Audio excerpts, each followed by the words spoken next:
Hi dear students, once again welcome back to my video class.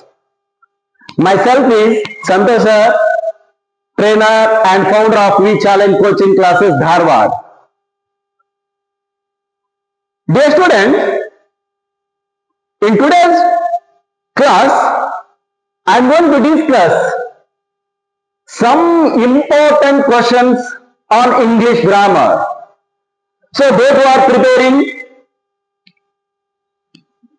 Sainik, Kittur Sainik, but already ಈಗ RMS complete ಆಗಿದೆ. So ವಿಶೇಷವಾಗಿ ಈ ಸೈನಿಕ ಮತ್ತು ಕಿತ್ತೂರು ಸೈನಿಕಿಗೆ ಯಾರು ಪ್ರಿಪರೇಷನ್ ಮಾಡ್ತಾ ಇದ್ರು ಅದು 2026 ಎಕ್ಸಾಮ್ಗೆ. ಸೊ ನಾನು ನಿಮ್ಮ ಮುಂದೆ ಕೆಲವೊಂದಿಷ್ಟು ಇಂಪಾರ್ಟೆಂಟ್ ಕ್ವಶನ್ಸ್ ಗಳನ್ನ ಡಿಸ್ಕಸ್ ಮಾಡ್ಲಿಕ್ಕೆ ಬಯಸ್ತಾ ಇದ್ದೀನಿ. ಸೊ ನಮ್ಮ ಒಂದು ವಿದ್ಯಾಸಂಸ್ಥೆ V challenge coaching classes Dharwad. So ಇದರ ಒಂದು ವಿಳಾಸ ಬಂದ್ಬಿಟ್ಟು ಗಿರಿನಗರ್ ಆರ್ಯಭಟ PU ಕಾಲೇಜ್ ಎದುರುಗಡೆ ಕಲಿಗಟ್ಟಿಗೆ ರಸ್ತೆ ಧಾರವಾಡ. ಈ ನಮ್ಮ V challenge coaching classes Dharwad Sainik, Navodaya, Kittur, RMS, Morarji, Alike ವಸತಿ ಶಾಲೆಗಳ ಪರೀಕ್ಷಾ ಪೂರ್ವ ತರಬೇತಿ ಕೇಂದ್ರವಾಗಿದ್ದು, ಈ ಒಂದು ತರಬೇತಿ ಕೇಂದ್ರ ಟ್ರೈನಿಂಗ್ ಸೆಂಟರ್ ಏನ್ ಮಾಡ್ತದೆ 3, 4, 5 ಮತ್ತು 6ನೇ ತರಗತಿ ಮಕ್ಕಳಿಗೆ. ಅದು CBSE ಇರ್ಬೋದು, ICSE ಇರ್ಬೋದು, ಸ್ಟೇಟ್ ಸಿಲೆಬಸ್ ಇರ್ತಕ್ಕಂಥ ಮಕ್ಕಳಾಗಿರ್ಬೋದು. ಸೊ ಅದು ಕನ್ನಡ ಮಾಧ್ಯಮ ಮತ್ತು ಇಂಗ್ಲಿಷ್ ಮಾಧ್ಯಮ ಆಗಿರೋದು. ಇಂಗ್ಲಿಷ್ ಮೀಡಿಯಂ ಬಂದ್ಬಿಟ್ಟು ಕನ್ನಡ ಇರ್ಬೋದು, ಇಂಗ್ಲಿಷ್ ಮೀಡಿಯಂ ಎರಡೂ ಮಾಧ್ಯಮಗಳಿಗೆ ನಾವು ಇಲ್ಲಿ ಏನ್ ಮಾಡ್ತಾ ಇದೀವಿ, ತರಬೇತಿಯನ್ನ ಕೊಡ್ತಾ ಇದ್ದೀವಿ. ಸೊ ರೆಸಿಡೆನ್ಸಿಯಲ್ ಮತ್ತು ನಾನ್ ರೆಸಿಡೆನ್ಸಿಯಲ್ ನಮ್ಮ ವಿದ್ಯಾಸಂಸ್ಥೆ ಅದು ವಸತಿ ಸಹಿತ ಮತ್ತು ವಸತಿ ರಹಿತವಾಗಿದ್ದು. ಸೊ ನಿಮ್ಗೆ if you want more information, so ಇಲ್ಲಿ ಸ್ಕ್ರೀನ್ ಮೇಲೆ ನಂಬರ್ಗಳು ಡಿಸ್ಪ್ಲೇ ಆಗ್ತಾ ಇದೆ. 9743025830, 944977112, 9900206243 ಈ ನಂಬರ್ಗಳಿಗೆ ಕರೆಯನ್ನ ಮಾಡುವುದರ ಮೂಲಕ ಹೆಚ್ಚಿನ ಮಾಹಿತಿಯನ್ನ ಪಡೆದುಕೊಳ್ಳಿ ಅಂತ ಹೇಳ್ತಾ, ಸೊ ಇವತ್ತು ದಿನ ಕೆಲವು ಈ ಸೈನಿಕಿಗೆ ಯಾರು ವಿಶೇಷವಾಗಿ ಗ್ರಾಮೀಣ ಭಾಗದ ಮಕ್ಕಳಿಗೋಸ್ಕರವಾಗಿ ಮತ್ತು ಆರ್ಥಿಕವಾಗಿ ಹಿಂದುಳಿದಿರತಕ್ಕಂಥ ಮಕ್ಕಳಿಗೋಸ್ಕರವಾಗಿ ನಾವು ಸೊ ಆನ್ಲೈನ್ ಕ್ಲಾಸ್ಗಳನ್ನ ಉಚಿತವಾಗಿ ಕೊಡುತ್ತಲೇ ಬರ್ತಾ ಇದ್ದೀವಿ ನಮ್ಮ ಈ ಒಂದು ವಿದ್ಯಾಸಂಸ್ಥೆಯಿಂದ. ಹಾಗಾದ್ರೆ ಈ ಒಂದು ವಿಡಿಯೋ ಕ್ಲಾಸ್ಗಳಲ್ಲಿ ನಾನು ಮೊದಲನೇ ಪ್ರಶ್ನೆ ನೋಡೋದಾದ್ರೆ ಏನಿದೆ, Rama as well as his parent dash coming ಅಂತ ಇದೆ. ಓಕೆನಾ? ಸೊ ನಾವು first of all we have to read question carefully. So ಮೊದಲು ಪ್ರಶ್ನೆಗಳನ್ನ ಸರಿಯಾಗಿ ಓದ್ಕೋಬೇಕಾಗುತ್ತೆ.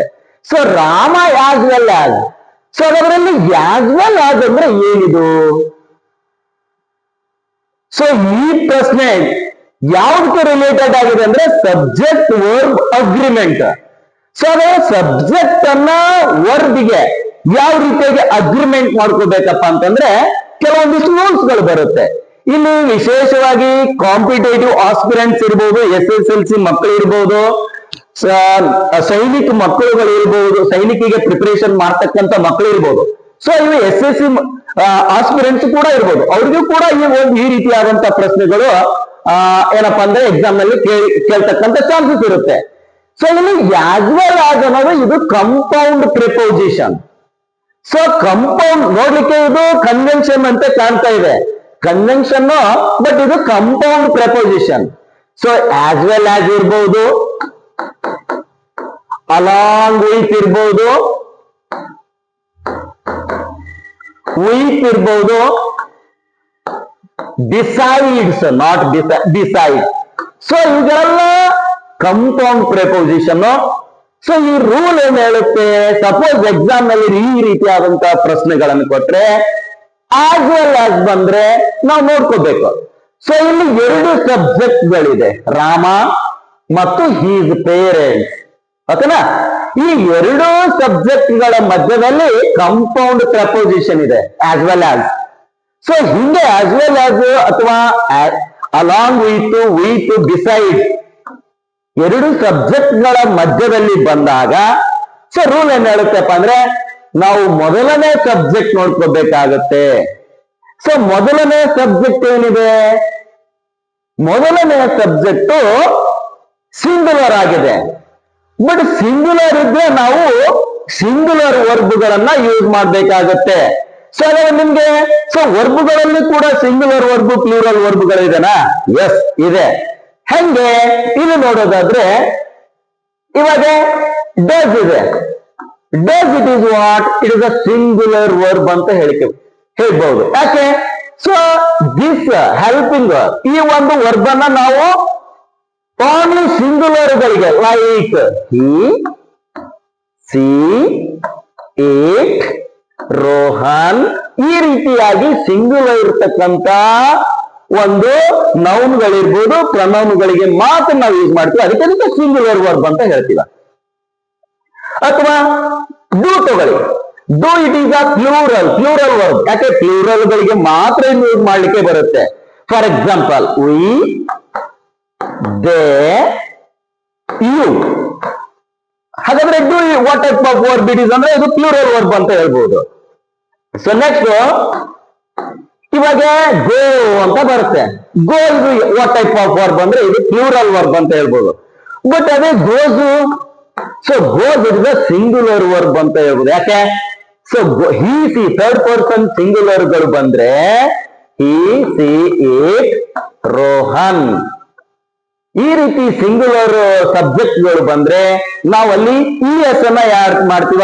Wear in simple present tense. So ಹಾಗಾದ್ರೆ ಇದು go to singular verb, go ಅನ್ನೋದು ಪ್ಲೂರಲ್ ವರ್ಬ್ ಅಂತ ಹೇಳ್ಬಹುದು. So have singular verb, have plural verb. So is singular verb, are plural verb. So ವರ್ಬ್ಗಳನ್ನ ಕೂಡ ಸಿಂಗುಲರ್ ವರ್ಬ್ ಮತ್ತು ಪ್ಲೂರಲ್ ವರ್ಬ್ಗಳನ್ನಾಗಿ ಮಾಡ್ತೀವಿ. ಸೊ ಹಾಗಾದ್ರೆ ಇಲ್ಲಿ ಆಸ್ ವೆಲ್ ಆಸ್ ಬಂದಿದೆ.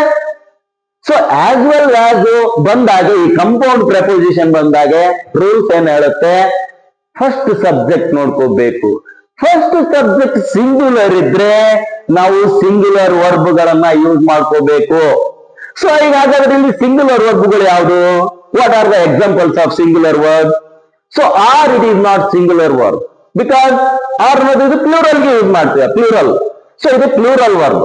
Have it is also plural verb. So ಹಾಗಾದ್ರೆ ನಮ್ಗೆ ಇಲ್ಲಿ ಮತ್ತೆ ಹ್ಯಾಸ್ ಇದೆ, ಈಸ್ ಇದೆ, ಡೌಟ್ ಇದೆ.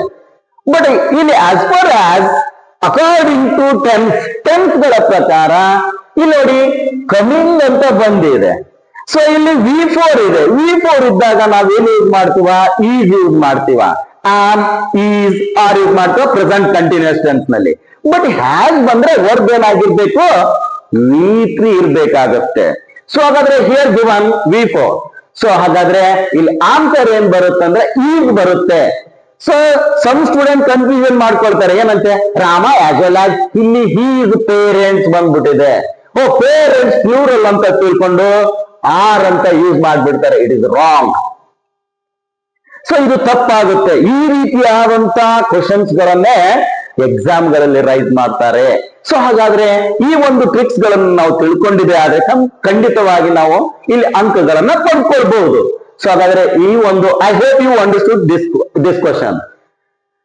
ಈ ಒಂದು ಪ್ರಶ್ನೆ ನಿಮ್ಗೆ ಅರ್ಥ ಆಗಿದೆ ಅನ್ಕೊಂಡಿದ್ದೀನಿ. ಹಾಗಾದ್ರೆ ಇಲ್ಲಿ ಆಸ್ ವೆಲ್ ಆಸ್ ಬಂದಾಗ ಸಬ್ಜೆಕ್ಟ್ ಸಿಂಗ್ಯುಲರ್ ಆಗಿದ್ರೆ ನಾವು ಸಿಂಗ್ಯುಲರ್ ವರ್ಬ್ಗಳನ್ನ ಮಾತ್ರ.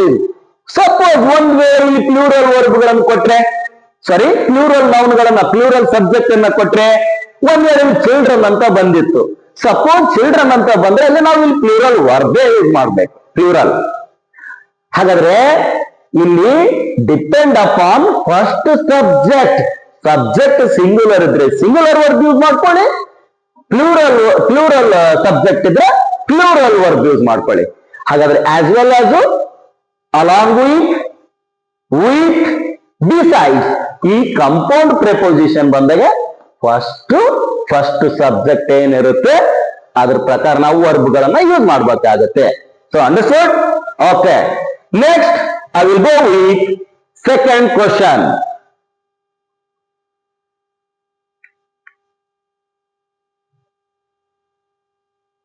Okay, we'll see what is the second question. ಹಾಗಾದ್ರೆ ಇಲ್ಲಿ ಸೆಕೆಂಡ್ ಕ್ವಶನ್ ಏನಿದೆ, ಯೂಸ್ ದ ಕ್ವಶನ್ ಟ್ಯಾಗ್ ಅಂತ ಹೇಳ್ತಾ ಇದ್ದೇನೆ. ಸೊ ಆಲ್ಮೋಸ್ಟ್ ಆಗಿ ಈ ಕ್ವಶನ್ ಟ್ಯಾಗ್ಸ್ ಗಳನ್ನ ಎಲ್ಲಾ ಕಾಂಪಿಟೇಟಿವ್ ಎಕ್ಸಾಮ್ಗೆ ರೈಸ್ ಮಾಡ್ತಾ ಇದ್ದಾನೆ. ಬಟ್ ಇಲ್ಲಿ ಈ 5ನೇ ತರಗತಿಯಲ್ಲಿ ಓದ್ತಕ್ಕಂಥ ಸೈನಿಕ್ ಮಕ್ಕಳು ಮತ್ತು RMS ಕಿತ್ತೂರು ಸೈನಿಕಿಗೆ ಈ ಕ್ವಶನ್ಸ್ ಗಳನ್ನ ಖಂಡಿತವಾಗಿ ರೈಸ್ ಮಾಡ್ತಾನೆ. ಬಟ್ ಇಲ್ಲಿ ವಿಶೇಷವಾಗಿ ನೋಡಿ, everybody is there in the garden ಅಂತ ಇದೆ, ಎವ್ರಿಬಡಿ. ಸೊ ಬಟ್ ಇಲ್ಲಿ ಎವ್ರಿಬಡಿ ಅನ್ನೋದೇನು, everybody it is the indefinite pronoun. ನೋಡಿ, ಎವ್ರಿಬಡಿ ಅನ್ನೋದು ಇಂಡೆಫಿನಿಟ್ ಪ್ರನೌನ್. ಸೊ ನಿಮ್ಗೆ ಕಾಮನ್ ಆಗಿ ರೂಲ್ಸ್ ಗಳು ಗೊತ್ತಿರುತ್ತೆ. ಸೊ ನಾವು ಟ್ಯಾಗ್ ಕ್ವಶನ್ಸ್ ಗಳ ಮಾಡುವಾಗ ಹೆಲ್ಪಿಂಗ್ ವರ್ಬ್ ಏನಿರುತ್ತೆ, ಹೆಲ್ಪಿಂಗ್ ವರ್ಬ್ ತೆಗೆದುಕೊಳ್ತೀವ. ಸೊ ಪಾಸಿಟಿವ್ ಇದ್ರೆ ನೆಗೆಟಿವ್ ಮಾಡ್ಕೋಬೇಕಾಗುತ್ತೆ, ನೆಗೆಟಿವ್ ಇದ್ರೆ ಪಾಸಿಟಿವ್ ಮಾಡ್ಕೋಬೇಕಾಗುತ್ತೆ. ಬಟ್ ಸಪೋಸ್ ಸಬ್ಜೆಕ್ಟ್ ನೌನ್ಗಳಿದ್ರೆ ಅದನ್ನೇ ಪ್ರನೌನ್ಗೆ ಕನ್ವರ್ಟ್ ಮಾಡ್ಕೋಬೇಕಾಗತ್ತೆ. ಬಟ್ ಇಲ್ಲೊಂದು ವಿಶೇಷವಾದಂತ ರೂಲ್ ಇದೆ, ಎವ್ರಿಬಡಿ ಅನ್ನೋದು ಪ್ರನೌನ್, ಇಂಡೆಫಿನಿಟ್ ಪ್ರನೌನ್. ಬಟ್ ಇದನ್ನೇ ಸಬ್ಜೆಕ್ಟ್ ಪ್ರನೌನ್ಗೆ ಕನ್ವರ್ಟ್ ಮಾಡ್ಕೋಬೇಕಾಗತ್ತೆ. ಸೊ ಎವ್ರಿಬಡಿ ಅನ್ನೋದು it the indefinite pronoun. Everybody, somebody, nobody, ಇವೆಲ್ಲ ಇಂಡೆಫಿನಿಟ್ ಪ್ರನೌನ್. ಸೊ ಇಂಡೆಫಿನಿಟ್ ಪ್ರನೌನ್ಗಳು ಬಂದಾಗೆ ಅದನ್ನೇ ಸಬ್ಜೆಕ್ಟ್ ಪ್ರನೌನ್ಗೆ ಕನ್ವರ್ಟ್ ಮಾಡ್ಕೊಳ್ಳಿ, ಅದು ದೇ ಆಗುತ್ತೆ. ಓಕೆನಾ? ಸೊ ಇದನ್ನ ನಾವು ದೇಗೆ ಕನ್ವರ್ಟ್ ಮಾಡ್ಕೊಂಡ್ವಿ. ಯಾಕೆ ಇಲ್ಲಿ ಇದು ಇಂಡೆಫಿನಿಟ್ ಪ್ರನೌನ್ ಇದೆ, ಅದನ್ನ ಸಬ್ಜೆಕ್ಟ್ ಪ್ರನೌನ್ಗೆ ಕನ್ವರ್ಟ್ ಮಾಡ್ಕೊಂಡೆ. ಇಲ್ಲಿ ಟ್ಯಾಗ್ ಕ್ವಶನ್ಸ್ ಗಳನ್ನು ಮಾಡುವಾಗ ಹೆಲ್ಪಿಂಗ್ ವರ್ಬ್ ಈಸ್ ಇದೆ. ಸೊ ಹೆಲ್ಪಿಂಗ್ ವರ್ಬ್ ಈಸ್ ಇದೆ ಅಂತ ತಿಳ್ಕೊಂಡು ನಾವು ಈಸ್ ಹಾಕಿದ್ರೆ ಇಟ್ ಇಸ್ ರಾಂಗ್. ಯಾಕೆ? ನಾವಲ್ಲಿ ಏನ್ ಮಾಡ್ಕೊಂಡಿದೀವಿ, ಎವ್ರಿಬಡಿ ಅನ್ನೋದನ್ನ ದೇ ಮಾಡ್ಕೊಂಡಿದೀವ. ಸೊ ಇಲ್ಲಿ ದೇ ಬಂದ್ರೆ ಈಸ್ ಬರೋದಿಲ್ಲ. ಯಾಕೆ? ನಾವಲ್ಲಿ ದೇ ಬಂದ್ರೆ ಖಂಡಿತವಾಗಿ ನಾವು ಏನ್ ಯೂಸ್ ಮಾಡ್ಬೇಕಾಗತ್ತೆ, ಅಲ್ಲಿ ಅದನ್ನೇ ಆರ್ ಅಂತ ಯೂಸ್ ಮಾಡ್ಕೋಬೇಕಾಗತ್ತೆ. ಸೊ ಸರ್ ಇಲ್ಲಿ ಹೆಲ್ಪಿಂಗ್ ವರ್ಬ್ ಇದೆ ಅಲ್ವಾ ಈಸ್, ಬಿಕಾಸ್ ಇಲ್ಲಿ ಸಬ್ಜೆಕ್ಟ್ ನೋಡ್ಕೋಬೇಕಾಗತ್ತಲ್ವಾ ನಾವು. ಈಸ್ ಇಟ್ ಬಂದ್ರೆ ಈಸ್ ಯೂಸ್ ಮಾಡ್ಕೋಬೇಕು.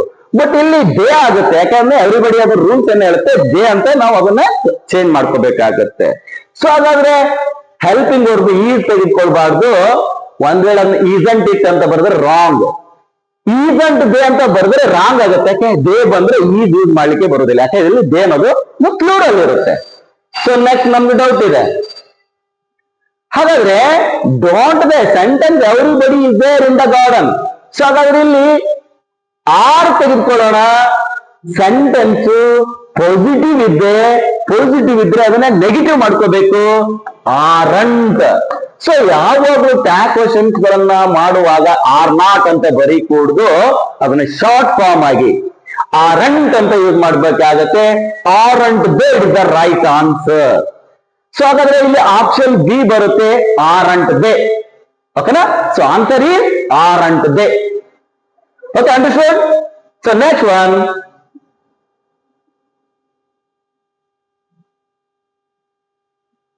So what is the third question? So 3ನೇ ಪ್ರಶ್ನೆ ಏನಿದೆ ನೋಡಿ, ಟ್ರಾನ್ಸಿಟಿವ್ ಅಂಡ್ ಇನ್ ಟ್ರಾನ್ಸಿಟಿವ್ ವರ್ಬ್ಗಳನ್ನು ಕೂಡ ಈ ಒಂದು ಸೈನಿಕ್ ಕ್ವಶನ್, ಸೈನಿಕ್ 2023-24 ನಲ್ಲಿ ರೈಸ್ ಮಾಡಿದ್ದಾನೆ. ಸೊ ಏನಿದೆ ಟ್ರಾನ್ಸಿಟಿವ್, ಇನ್ ಟ್ರಾನ್ಸಿಟಿವ್? ಸೊ ನಾವು ಕನ್ನಡದಲ್ಲಿ ಸಕರ್ಮಕ ಮತ್ತು ಅಕರ್ಮಕ ಅಂತ ಹೇಳ್ತೀವ. ಸೊ ಸೆಂಟೆನ್ಸ್ ಗಳನ್ನ ಸಾಕಷ್ಟು ಅದರ ಒಂದು ಪ್ಯಾಟರ್ನ್ ಗಳಲ್ಲಿ subject verb object, subject verb complement, subject verb direct object and indirect object ಅಂತ ಹಿಂಗೆ ಸೆಂಟೆನ್ಸ್ ಪ್ಯಾಟರ್ನ್ ಗಳನ್ನ ನಾವು ಮಾಡ್ತೀವ. ಬಟ್ ಇಲ್ಲಿ ಇಂಟ್ರಾನ್ಸಿಟಿವ್ ಅಂತಂದ್ರೆ ಅದರಲ್ಲಿ ಯಾವುದೇ ರೀತಿಯಾದಂತ ಆಬ್ಜೆಕ್ಟ್ ಗಳಿರೋದಿಲ್ಲ. ನೋಡಿ, ಬಾಯ್ಸ್ ಇದೆ, ಇದು subject. Subject contains what? Subject contains noun R pronoun. Subject ಗೆ ನಾವು ಡೇರ್ ಅಂತ ಹೇಳ್ತೀವ. ಸೊ ಇಲ್ಲಿ ಬಾಯ್ಸ್ ಅನ್ನೋದು ಸಬ್ಜೆಕ್ಟ್, ಫ್ಲೈ ಅನ್ನೋದು ವರ್ಬ್ ಇದೆ. ಸೊ ಕೈಟ್ಸ್ ಅನ್ನೋದು ಆಬ್ಜೆಕ್ಟ್. ಸೊ ನೀವು ಆಬ್ಜೆಕ್ಟ್ ಹೆಂಗ್ ಕಂಡುಹಿಡಿಯೋದು? ಎಲ್ಲವೂ ವರ್ಬ್ ನಂತರ ಬಂದಿರತಕ್ಕಂಥವೆಲ್ಲ ಆಬ್ಜೆಕ್ಟ್ ಆಗತ್ತಾ? ನೋ. ವರ್ಬ್ ನಂತರ ಬಂದಿರತಕ್ಕಂಥವು ಎಲ್ಲವೂ ಆಬ್ಜೆಕ್ಟ್ ಆಗಿರೋದಿಲ್ಲ. ಅವುಗಳನ್ನು ಕಂಡುಹಿಡಿಬೇಕಾದ್ರೆ ಕೆಲವು ಸ್ಕಿಲ್ಸ್ ಟ್ರಿಕ್ಸ್ ಗಳಿವೆ. ವಾಟು ಮತ್ತು ಹೂಮು, ವಾಟು ಮತ್ತು ಹೂಮದಿಂದ ನೀವು ಪ್ರಶ್ನೆಯನ್ನು ಮಾಡ್ಕೊಡ್ರಿ. ಫಾರ್ ಎಕ್ಸಾಂಪಲ್ ನಾನು ಇಲ್ಲೊಂದು ಪ್ರಶ್ನೆ ಮಾಡ್ತೇನೆ. ವಾಟ್ ಬಾಯ್ ಫ್ಲೈ ನಕಾನ? ನೋ. ನೋಡಿಲಿ sentence what boys fly, what boys fly. Whom ಬರೋದಿಲ್ಲ, ವಾಟ್ ಯೂಸ್ ಮಾಡ್ಕೋಬಹುದು ನಾವು. ವಾಟ್ ಬಾಯ್ಸ್ ಫ್ಲೈ ಅಂದಾಗೆ ಆನ್ಸರ್ ಏನ್ ಬರುತ್ತೆ? ಕೈಟ್ಸ್ ಬರುತ್ತೆ. ನೋಡಿ, what boys fly answer kites ಅಂತ ಬರುತ್ತೆ. ಇಲ್ಲಿ ನೋಡಿ, ವಾಟ್ ಬರ್ಡ್ಸ್ ಅಂತ ಬರೋದಿಲ್ಲ. ಬಟ್ ಇಲ್ಲಿ ಆಬ್ಜೆಕ್ಟ್ ಇಲ್ಲ. ಆಬ್ಜೆಕ್ಟ್ ಇರದೇ ಇದ್ರೆ ಅದು ಏನಾಗಿರುತ್ತೆ ಅಂದ್ರೆ ಇಂಟ್ರಾನ್ಸಿಟಿವ್ ವರ್ಬ್. ಓಕೆನಾ? ಅದಕ್ಕೆ ನಾವು ಇಂಟ್ರಾನ್ಸಿಟಿವ್, ಯಾಕೆ ಇಲ್ಲಿ ಸಬ್ಜೆಕ್ಟ್ ಇದೆ, ವರ್ಬ್ ಇದೆ, ಬಟ್ ಇಲ್ಲಿ ಆಬ್ಜೆಕ್ಟ್ ಇಲ್ಲ. ಆಬ್ಜೆಕ್ಟ್ ಬರದೇ ಇದ್ರೆ ಅದು ಇಂಟ್ರಾನ್ಸಿಟಿವ್ ವರ್ಬ್. ಕರೀಂ ರ್ಯಾನ್ ಅ ರೇಸ್. ಸೊ ಹಾಗಾದ್ರೆ ಇಲ್ಲಿ ಕೂಡ ಸಬ್ಜೆಕ್ಟ್ ಇದೆ, ವರ್ಬ್ ಇದೆ, ಆಬ್ಜೆಕ್ಟ್ ಇದೆ. ಓಕೆನಾ? ಹಿ ಬರ್ನ್ಡ್ ಹೀಸ್ ಡೈರಿ. ಇಲ್ಲಿ ಕೂಡ ಸಬ್ಜೆಕ್ಟ್, ವರ್ಬ್, ಆಬ್ಜೆಕ್ಟ್ ಇದೆ. ಸೊ 3 ಸೆಂಟೆನ್ಸ್ ಗಳಲ್ಲಿ ಸಬ್ಜೆಕ್ಟ್, ವರ್ಬ್, ಆಬ್ಜೆಕ್ಟ್ ಇದೆ. ಬಟ್ ದಲ್ಲಿ ಆಬ್ಜೆಕ್ಟ್ ಇಲ್ಲ. ಸೊ ಇದನ್ನ ನಾವು ಇಂಟ್ರಾನ್ಸಿಟಿವ್ ವರ್ಬ್ ಅಂತ ಹೇಳ್ಬೋದು. ಓಕೆನಾ? ಅದಕ್ಕೆ ಕನ್ನಡದಲ್ಲಿ ಸಕರ್ಮಕ, ಅಕರ್ಮಕ ಅಂತ ಹೇಳ್ತೀವ. ಸೊ ಬರ್ಡ್ಸ್ ಇಲ್ಲಿ ಸಬ್ಜೆಕ್ಟ್ ವರ್ಬ್ ಅಷ್ಟೇ ಇದೆ, ಇಲ್ಲಿ ಆಬ್ಜೆಕ್ಟ್ ಇಲ್ಲ. ಇಂಟ್ರಾನ್ಸಿಟಿವ್ ವರ್ಬ್ ಅಂತಂದ್ರೆ ಬರ್ಡ್ಸ್ ಫ್ಲೈ. ಯಾಕೆ? ಇದರಲ್ಲಿ ಆಬ್ಜೆಕ್ಟ್ ಗಳಿರೋದಿಲ್ಲ, ನೆನಪಲ್ಲಿ ಇಟ್ಕೊಳ್ಳಿ. Understood? So next one.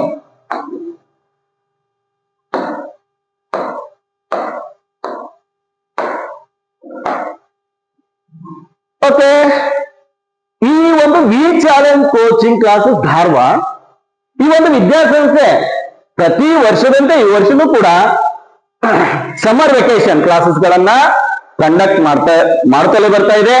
So ಅದರಲ್ಲಿ 3, 4, 5 ಮತ್ತು 6ನೇ ತರಗತಿ ಮಕ್ಕಳಿಗೆ CBSE, ICSE ಮತ್ತು ಸ್ಟೇಟ್ ಸಿಲೆಬಸ್ ಇರ್ತಕ್ಕಂಥ ಮಕ್ಕಳು ಇರ್ಬೋದು. ಅದು ಕನ್ನಡ ಮತ್ತು ಆಂಗ್ಲ ಮಾಧ್ಯಮ. ಮತ್ತು ವಿಶೇಷವಾಗಿ ಈ ವರ್ಷ ಈ ಒಂದು ವಿ ಚಾಲೆಂಜ್ ಕೋಚಿಂಗ್ ಕ್ಲಾಸಸ್ ವಿಶೇಷವಾಗಿ SSLC ಮಕ್ಕಳಿಗೋಸ್ಕರವಾಗಿ ನಾವು ಅದು CBSE ಮತ್ತು ಸ್ಟೇಟ್ ಸಿಲೆಬಸ್ ಇರ್ತಕ್ಕಂಥ ಮಕ್ಕಳಿಗೆ ನಾವು ಈ ಒಂದು ಸಮರ್ ವೆಕೇಶನ್ ಅನ್ನ ಕಂಡಕ್ಟ್ ಮಾಡ್ತಾ ಇದೀವಿ. ಎಲ್ಲಿ? ಈ ಗಿರಿನಗರ ಆರ್ಯಭಟ PU ಕಾಲೇಜ್ ಎದುರುಗಡೆ ಕಲಗಡಗಿ ರಸ್ತೆ, ಧಾರವಾಡ ಅಂತ ಹೇಳಿಕೆ ಬಯಸ್ತಾ ಇದೀವಿ. ಸೊ ನಿಮ್ಗೆ ಏನಾದ್ರೂ ಹೆಚ್ಚಿನ ಮಾಹಿತಿ ಬೇಕಾದ್ರೆ ಇಲ್ಲಿ ಡಿಸ್ಪ್ಲೇ ಆಗ್ತಕ್ಕಂಥ ನಂಬರ್ಗಳಿಗೆ ಕರೆಯನ್ನ ಮಾಡುವುದರ ಮೂಲಕ ಮಾಹಿತಿಯನ್ನ ಪಡ್ಕೊಳ್ಳಿ, ರಿಜಿಸ್ಟ್ರೇಷನ್ ಮಾಡ್ಕೊಳ್ಳಿ ಅಂತ ಹೇಳ್ತಾ, so next question, 4th question ಏನಿದೆ ನೋಡಿ, give the one word substitution ಅಂತ ಇದೆ. ಹಾಗಾದ್ರೆ give the one word substitution ಅಂದ್ರೆ ಒಂದು ಶಬ್ದ, ಒಂದು ಸೆಂಟೆನ್ಸ್ ಇದೆ, ಅದಕ್ಕೆ ನಾವು ಒಂದು ಶಬ್ದ ಉತ್ತರ ಕೊಡ್ಬೇಕಾಗತ್ತೆ. Doctor who treats eyes. ಓಕೆನಾ? ಸೊ ಇಲ್ಲಿ ಕಣ್ಣುಗಳಿಗೆ ಅಂದ್ರೆ ನೇತ್ರ, ಈ ಟ್ರೀಟ್ ಐಸ್, ಕಣ್ಣುಗಳಿಗೆ ಟ್ರೀಟ್ಮೆಂಟ್ ಕೊಡ್ತಕ್ಕಂಥವ್ರಿಗೆ ನಾವೇನಂತ ಐ ಡಾಕ್ಟರ್ ಅಂತ ಹೇಳ್ಕೊಡುದು. ಸೊ ಕೆಲವೊಂದಿಷ್ಟು ವರ್ಡ್ಸ್ ಗಳಿದೆ ಇಂಗ್ಲಿಷ್ ನಲ್ಲಿ. ಒಂದದು ಕಾರ್ಡಿಯಾಲಜಿಸ್ಟ್. ಸೊ ಕಾರ್ಡಿಯಾಲಜಿಸ್ಟ್ ಅಂದ್ರೆ ಹೃದಯಕ್ಕೆ ಸಂಬಂಧಪಟ್ಟಂತ ಒಂದು ವೈದ್ಯರಿಗೆ ನಾವು ಕಾರ್ಡಿಯಾಲಜಿಸ್ಟ್ ಅಂತ ಹೇಳ್ತೀವ. ಸೊ ಡೆಂಟಿಸ್ಟ್ ಅಂದ್ರೆ one who treats teeth. So ಓಕೆನಾ? ಎಸ್. ಬಟ್ ಡರ್ಮಿಟಾಲಜಿಸ್ಟ್ ಅಂತಂದ್ರೆ ಸ್ಕಿನ್ ಸ್ಪೆಷಲಿಸ್ಟ್. ಸೊ ಸ್ಕಿನ್ ಗೆ ರಿಲೇಟೆಡ್ ಇರ್ತಕ್ಕಂತ ಒಂದು ಡಾಕ್ಟರ್ ಹೂ ಟ್ರೀಟ್ಸ್ ಸ್ಕಿನ್, ಅವ್ರಿಗೆ ನಾವು ಡರ್ಮಿಟಾಲಜಿಸ್ಟ್ ಅಂತ ಹೇಳ್ತೀವ. ಬಟ್ ಇಲ್ಲಿ ಟ್ರೀಟ್ ಐಸ್ ಅಂತ ಕೇಳ್ತಾನ. ಸೊ ಆನ್ಸರ್ ಆಪ್ಟೋಮಾಲಜಿಸ್ಟ್ ಅಂತ ಹೇಳ್ಬೇಕು. ಆಪ್ಟೋಮಾಲಜಿಸ್ಟ್.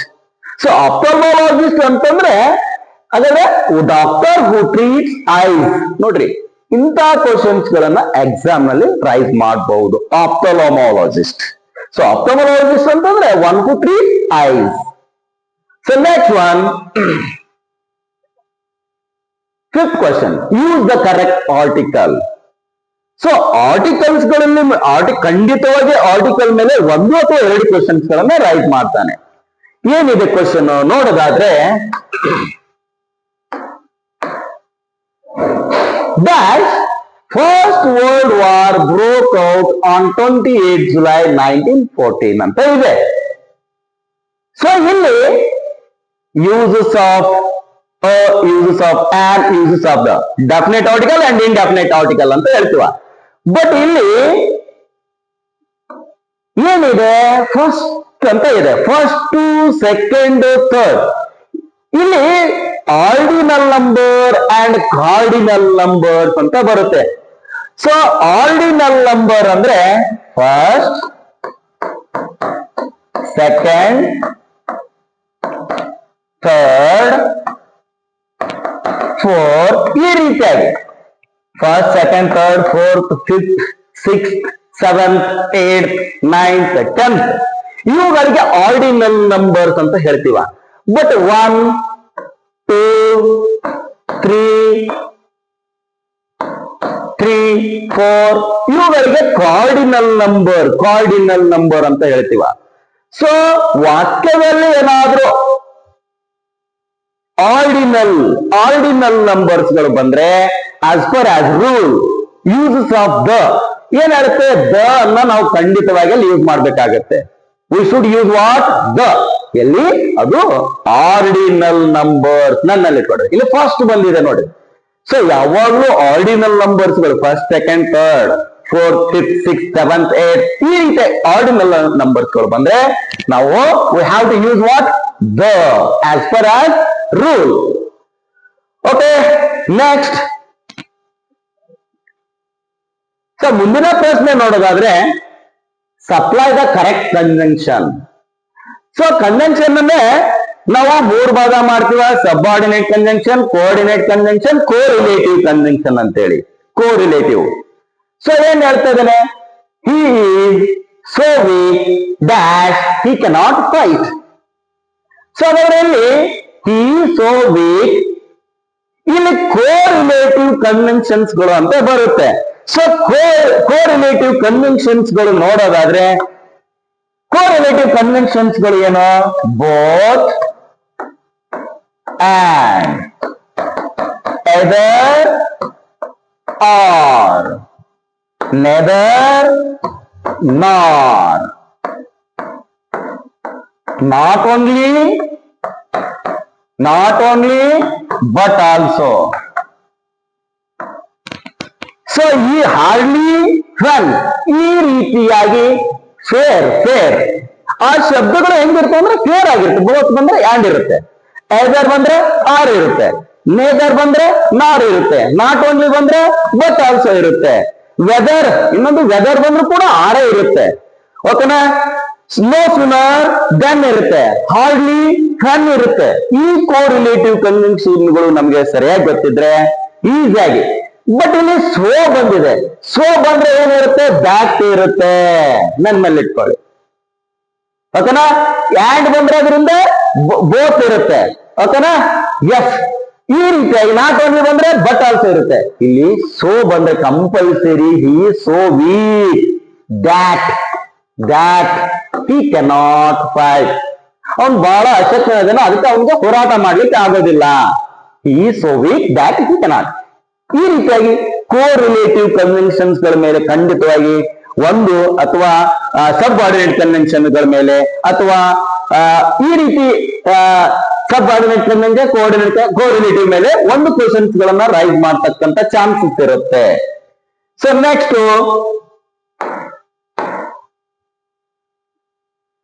ಓಕೆ, ಇಲ್ಲಿ ಡಿಯರ್ ಸ್ಟೂಡೆಂಟ್, ನಮ್ಮ ವಿದ್ಯಾಸಂಸ್ಥೆಯಿಂದ ಕೊನೆಯ ಬಾರಿ ಅಂದ್ರೆ ಲಾಸ್ಟ್ ಇಯರ್ ನಲ್ಲಿ ಸೆಲೆಕ್ಷನ್ ಆಗಿರ್ತಕ್ಕಂಥ ವಿದ್ಯಾರ್ಥಿಗಳ ಒಂದು ಪಟ್ಟಿಯನ್ನು ನಾವು ನೋಡೋದಾದ್ರೆ, ಇಲ್ಲಿ 279 ಸ್ಟೇಟ್ಗೆ ಇಲ್ಲಿ 9th ರ್ಯಾಂಕ್, 300ಗೆ 279. ಇದರಲ್ಲಿ ಜಯಪ್ರಕೂಲ್ ಮತ್ತು ಸಮರ್ಥ್ ಗೌಡ್ ಇದು 263, ಕನ್ನಡ ಮಾಧ್ಯಮದಿಂದ 260.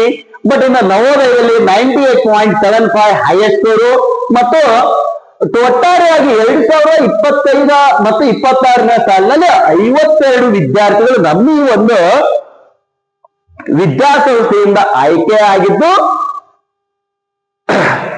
ಅದೇ ರೀತಿಯಾಗಿ ಕಿತ್ತೂರು ಸೈನಿಕ ವಸತಿ ಶಾಲೆಯಿಂದ 15 ವಿದ್ಯಾರ್ಥಿನಿಯರು ಆಯ್ಕೆಯಾಗಿದ್ದು, ಅವ್ರಿಗೆ ನಮ್ಮ ವಿದ್ಯಾಸಂಸ್ಥೆಯಿಂದ ಅಭಿನಂದನೆಯನ್ನ ನಾನು ಸಲ್ಲಿಸಲಿಕ್ಕೆ ಬಯಸ್ತಾ ಇದ್ದೀನಿ.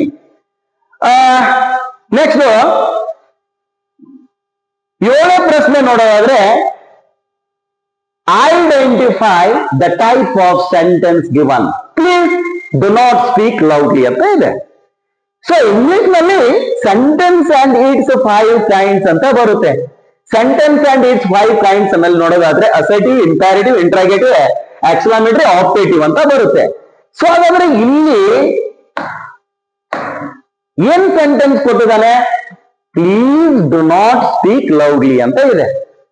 ಇಲ್ಲಿ ಪ್ಲೀಸ್ ಅನ್ನೋದು ಎಂತ ವರ್ಡ್ ಅಂದ್ರೆ ಪೊಲೈಟ್, ಓಕೆನಾ? ಸೊ ಇದನ್ನ ನಾವು ಪೊಲೈಟ್ ವರ್ಡ್ ಅಂತ ಕರಿತೀವ. ಪ್ಲೀಸ್ ಅನ್ನೋದು ಎಂತ ವರ್ಡ್ ಅಂದ್ರೆ ಪೊಲೈಟ್.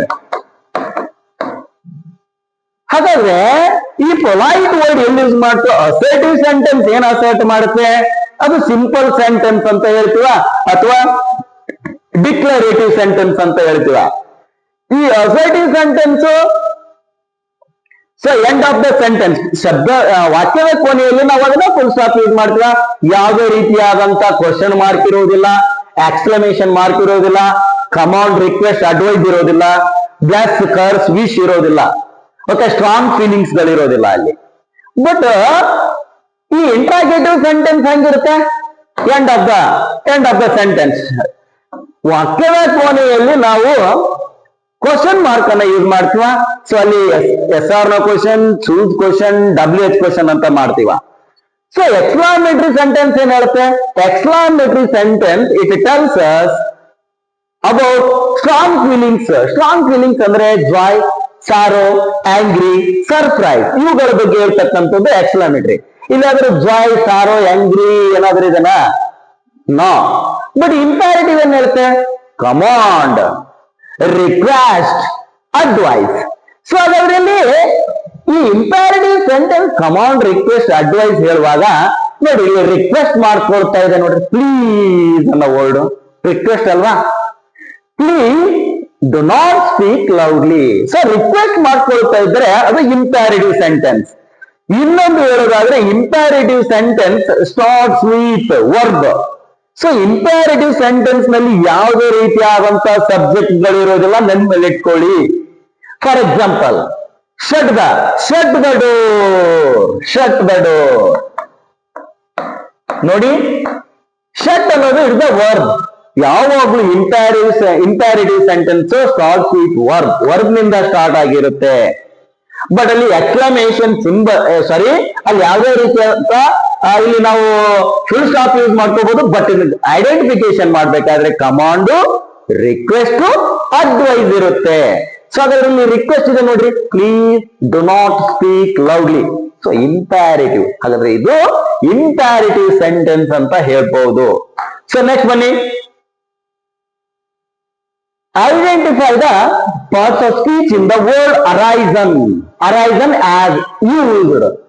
ನೋಡಿ, ಇಲ್ಲಿ the ceremonies have arisen in different culture. ಓಕೆನಾ? ಇಲ್ಲಿ ಹಾಗಾದ್ರೆ ಅರೈಸನ್ ಅನ್ನೋದು ಏನು ಅಂತ ಕೇಳ್ತಾ ಇದ್ದೇನೆ. ನೀವು ವರ್ಬ್ಗಳಲ್ಲಿ V1, V2, V3, present, past participle ಅಂತ ಹೇಳ್ತೀವ ನಾವು. ಸೊ ಅರೈಸನ್ ಅನ್ನೋದು ಏನು ಅಂತ ಕೇಳ್ತಾ ಇದ್ದೇನೆ ನಿಮಗೆ. ಇದು is not a pronoun.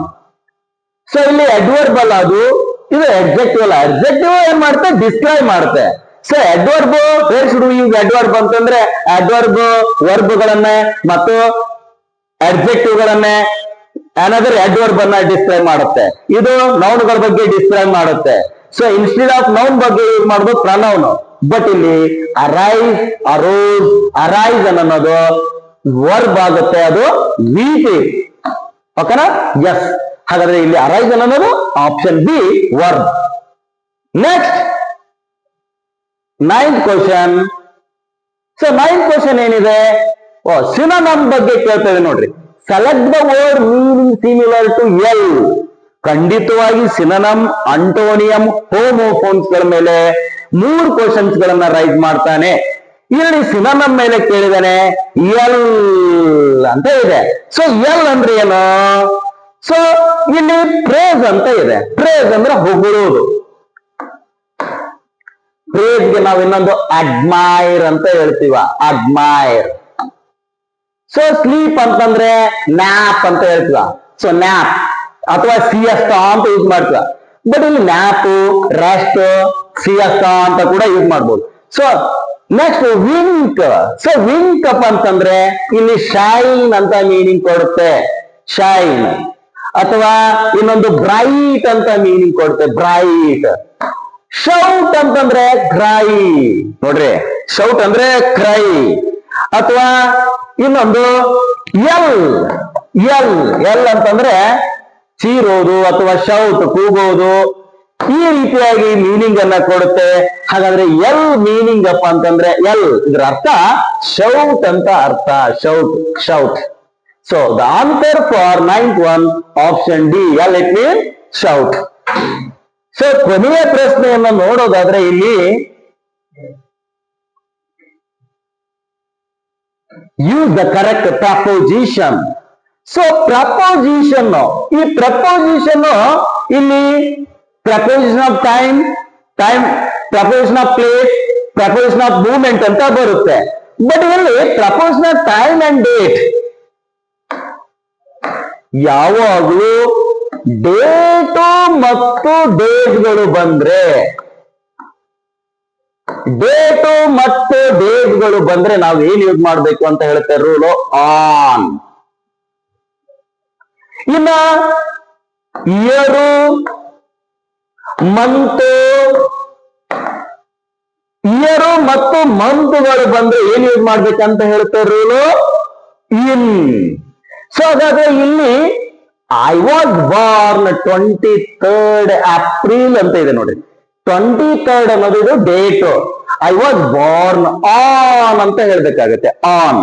I was born on 23rd April. So ಇಲ್ಲಿ ಇಯರ್ ಇದೆ ನೋಡಿ.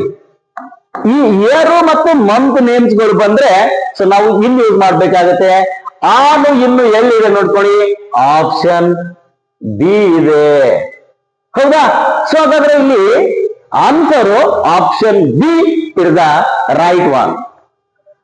So I hope you understood this question. ಕೊನೆಯದಾಗಿ ನೋಡೋದಾದ್ರೆ ಸೊ ಇದುವರೆಗೂ ಸೊ ನಾವು 10 ಇಂಪಾರ್ಟೆಂಟ್ ಕ್ವಶನ್ಸ್ ಗಳ ಬಗ್ಗೆ ನಾವು ಡಿಸ್ಕಸ್ ಮಾಡಿದ್ವಿ.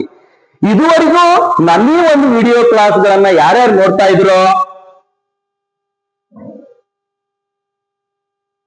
ಸಬ್ಸ್ಕ್ರೈಬ್ ಆಗಿ, ಸಬ್ಸ್ಕ್ರೈಬ್ ಆಗೋದ್ರ ಮೂಲಕ ನಿಮ್ಗೆ ಹೆಚ್ಚೆಚ್ಚು ಇನ್ನೂ ವಿಡಿಯೋಸ್ಗಳು ಬೇಕಾದ್ರೆ ನಾವು ಇನ್ನೂ ಹೆಚ್ಚು ವಿಡಿಯೋಗಳನ್ನ ಅಪ್ಲೋಡ್ ಮಾಡ್ತಾ ಇರ್ತೀವಿ.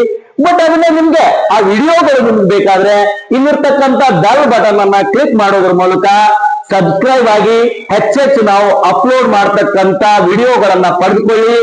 ನಿಮ್ಗೇನಾದ್ರೂ ನಮ್ ರಿಜಿಸ್ಟ್ರೇಷನ್, ಅಡ್ಮಿಷನ್ ಏನಾದ್ರೂ ರಿಜಿಸ್ಟ್ರೇಷನ್ ಏನಾದ್ರೂ ಮಾಡ್ಕೊಳ್ಬೇಕಾದ್ರೆ ನಮ್ಮೀ ಒಂದು ಡಿಸ್ಪ್ಲೇ ಆಗ್ತಕ್ಕಂಥ ನಂಬರ್ಗಳಿಗೆ ವಾಟ್ಸಪ್ ಅನ್ನ ಮಾಡಿ, ವಾಟ್ಸಪ್ ಅನ್ನ ಮಾಡೋದ್ರ ಮೂಲಕ ರಿಜಿಸ್ಟ್ರೇಷನ್ ಅನ್ನ ಮಾಡ್ಕೊಳ್ಳಿ ಅಂತ ಹೇಳ್ತಾ ನನ್ನ ಈ ಒಂದು ಕ್ಲಾಸ್ ಅನ್ನ ಮುಗಿಸ್ತಾ ಇದ್ದೇನೆ. Thank you very much.